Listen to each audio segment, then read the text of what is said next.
பாஜகவோட கூட்டணி இல்லை.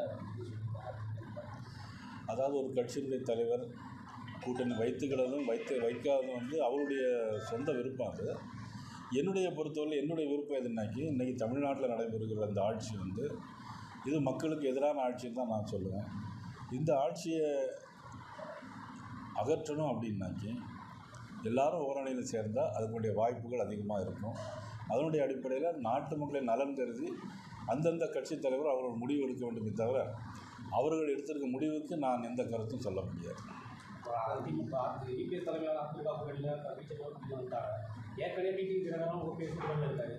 2020 தேர்தலில் வந்து தொகுதி பங்கீடு வந்து இந்த மாதிரி இருக்கும் தேர்தல். அதாவது தேர்தலுக்கு இன்னும் 1 வருஷம் இருக்குது. அதனால் வந்து இப்போவே எல்லாத்தையும் சொல்லிட முடியாது. கூட்டணியில் இருக்கிறது மட்டும்தான் நம்ம சொல்ல முடியும்.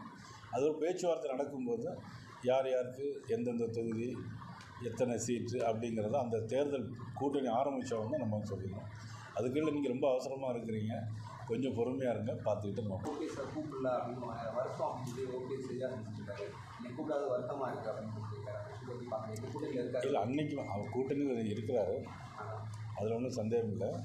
ஏன்னா அன்றைக்கி உள்ள சூழ்நிலை வந்து அங்கே பேச்சுவார்த்தைக்கு வந்துடும். அவர் வந்தது வேறு விஷயம். அதுக்கப்புறம் ஒரு நண்பருடைய வீட்டுக்கு போனாங்க. அதுக்கு பிறகு இதை வந்தனால இது பேசி முடித்தாங்க. அதனால் ஏற்கனவே இருக்கிறார்கள், அதனால் அவங்கள கூட்டணியில் நம்ம பேசுகிற அவசியம் இல்லை. இருவருமே கூட்டணியில் இருக்காங்க. இபிஎஸ் இருக்காங்க, பேச இருக்கிறாங்க. அதிமுக உட்கட்சி பிரச்சனைகள் நிறைய பிரச்சனை வைக்கிறது. இந்த சமயத்தில் நீங்கள் இபிஎஸ் தலைமையாக தமிழகத்தில் நாங்கள் வந்து தேர்தலில் பூச்சிருக்கோம், கூட்டணி அமைச்சிருக்கோம் சொல்லியிருக்கீங்க. இப்போ ஓபிஎஸும் ஒருங்கிணைப்பாளர் பதவியில் வந்து இன்னும் முடியலை. இல்லை, அது வந்து நீதிமன்றத்தில் இருக்குது. இப்போ இன்றைக்கி உள்ள சூழ்நிலைக்கு வந்து இபிஎஸ் தான் கட்சியினுடைய பொதுச் செயலாளராக இருக்காங்க. அது முடிந்த பிறகு நம்ம அதை பற்றி பேசிக்கலாம்.